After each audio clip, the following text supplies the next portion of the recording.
Hi అండి. ఎలా ఉన్నారంతా? Welcome back to Aparna's kitchen. నేనైతే చాలా బాగున్నానండి. ఈరోజు చింత చిగురు పప్పు అయితే రెసిపీ చేసి మీకు చూపిద్దామనేసి మా మావయ్య గారిని పొలం నుంచి చింత చిగురు తెమ్మన్నానండి. తీసుకొచ్చి ఇచ్చారు. తేగానే శుభ్రంగా దాంట్లో ఈన్లన్నీ క్లీన్ చేసేసుకుని శుభ్రంగా కడుక్కొని పక్కన పెట్టుకున్నాను. చూడండి, ఒక టీ తాగుతాం కదా, టీ తాగే గ్లాసుడు పప్పు అయితే పోసుకొని శుభ్రంగా కడిగి పక్కన పెట్టుకున్నాను.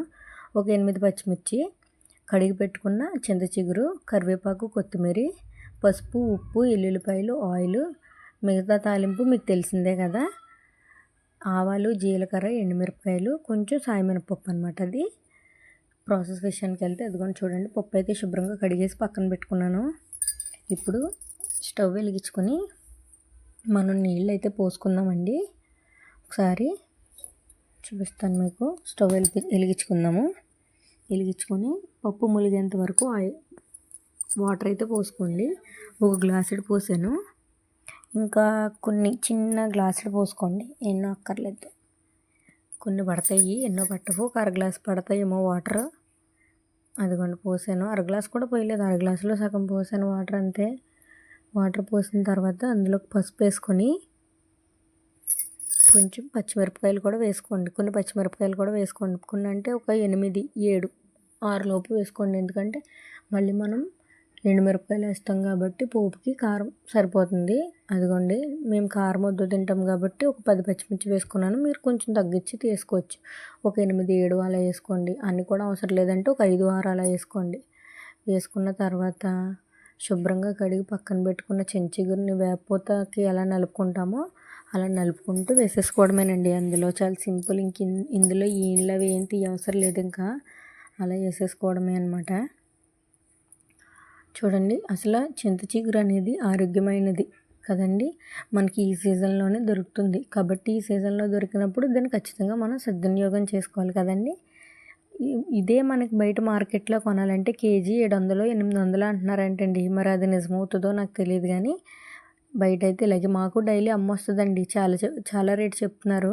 కానీ మా మామయ్య గారికి మాకు పొలాన్ని చెట్టు ఉండడం బట్టి ఆ చెట్టుది కోసుకొస్తూ ఉంటారు అస్తమాను. ఎప్పుడు వాన పడినా చిగురిస్తూ ఉంటుంది, మాకు పట్టుకొస్తూ ఉంటారు. మాకు ఈజీగా దొరుకుతుంది ఇది. ఉన్నవాడికి ఉన్న కరువు, లేనివాడికి లేని కరువు అన్నట్టు మాకు ఉంటే మేము వండుకోవడానికి మాకు బాధ. కాబట్టి లేనివాడు దాన్ని కొనుక్కుని మరీ వండుకు తింటాడు కదండి. అది. సో చూసారు కదా, ఇదంతా అందులో అలా నలిపి అయితే వేసేసుకొని కుక్కర్ మూత అయితే పెట్టుకొని ఒక 3-2 విజిల్స్ అయితే వేయించుకోండి. పప్పులాగే ఉండాలండి, అంటే బాగా ముద్దపప్పులా అయిపోతే బాగోదు ఇది. సో చూస్తున్నారు కదా, విజిల్ పెట్టుకొని ఒక 3 కోతలు అయితే వేయించుకున్న తర్వాత మీకు చూపిస్తున్నాను. అదిగోండి, పప్పు బద్దలాగే ఉంది. ఒక 3 విజిల్స్ వేయించాను నేను. 3 విజిల్స్ వేసిన తర్వాత చక్కగా కుక్ అయింది ఈవెన్గా. చాలా సింపుల్ రెసిపీ, చాలా ఫాస్ట్గా అయిపోయే రెసిపీ. దీనికి ఆనియన్స్ అవి ఏమి పట్టవు కాబట్టి చాలా ఈవెన్గా ఫాస్ట్గా ఒక అరగంటలో అయిపోయే రెసిపీ అండి ఇది. కుక్కర్లో పెట్టేసుకొని విజిల్స్ వేయించగానే పోపే పెట్టేసుకుంటే చాలా సింపుల్ రెసిపీ కదండి ఇది. అలా పప్పు గుత్తి పెట్టకుండా గరిటతోనే మ్యాష్ చేసుకొని కొన్ని నీళ్ళు అయితే పోసుకొని కొంచెం సాల్ట్ కూడా యాడ్ చేసుకోండి. కళ్ళుప్పు వేయకండి. కళ్ళుప్పు వేస్తే మనం పప్పు గుత్తుతో నలుపుకుంటాం కాబట్టి వేరే పప్పుకి పర్వాలేదు. దీనికి మామూలుగా మనం కొంచెం సాల్ట్ వేసుకొని గరిటతో మ్యాష్ చేసుకొని ఒకసారి కొన్ని వాటర్ అయితే పోసుకొని ఉప్పు చెక్ చేసుకోండి. ఉప్పు సరిపోతే మళ్ళీ యాడ్ చేసుకొని పక్క స్టవ్ మీద ఇది పెట్టుకొని మరగనివ్వండి. అంటే వాటర్ పోసాం కాబట్టి మేము పలసగానే తింటాం కాబట్టి వద్దు మాకు వాటర్ వద్దు అన్న వాళ్ళు స్కిప్ చేసేసి ఒకసారి మ్యాష్ చేసుకొని అలాగే తాలింపు పెట్టేసుకోవచ్చు.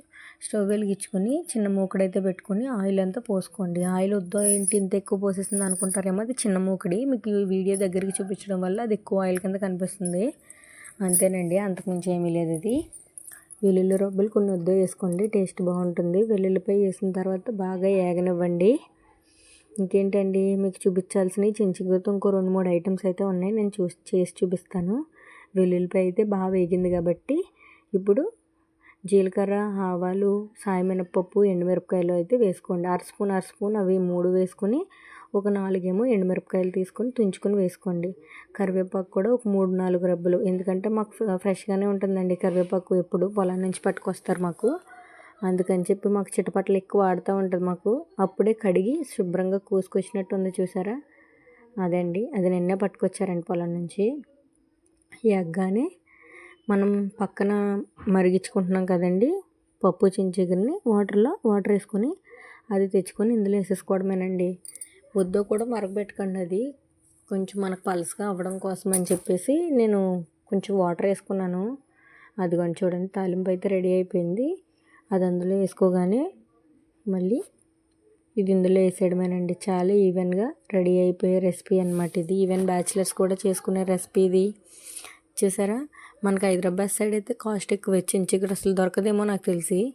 పాపం వాళ్ళు ఇక్కడికి వచ్చినప్పుడు అడిగితే వండించుకోవడానికి కూడా ఇది, వాళ్ళు వచ్చినప్పుడు ఇది దొరకదు, ఇది దొరికినప్పుడు అక్కడ దొరకదు అన్నట్టు ఉంది. సో చూసారు కదా, నచ్చితే లైక్ చేయండి, షేర్ చేయండి, సబ్స్క్రైబ్ చేయండి, మీ ఫ్రెండ్స్ అండ్ ఫ్యామిలీస్ కూడా షేర్ చేయండి. Bye bye.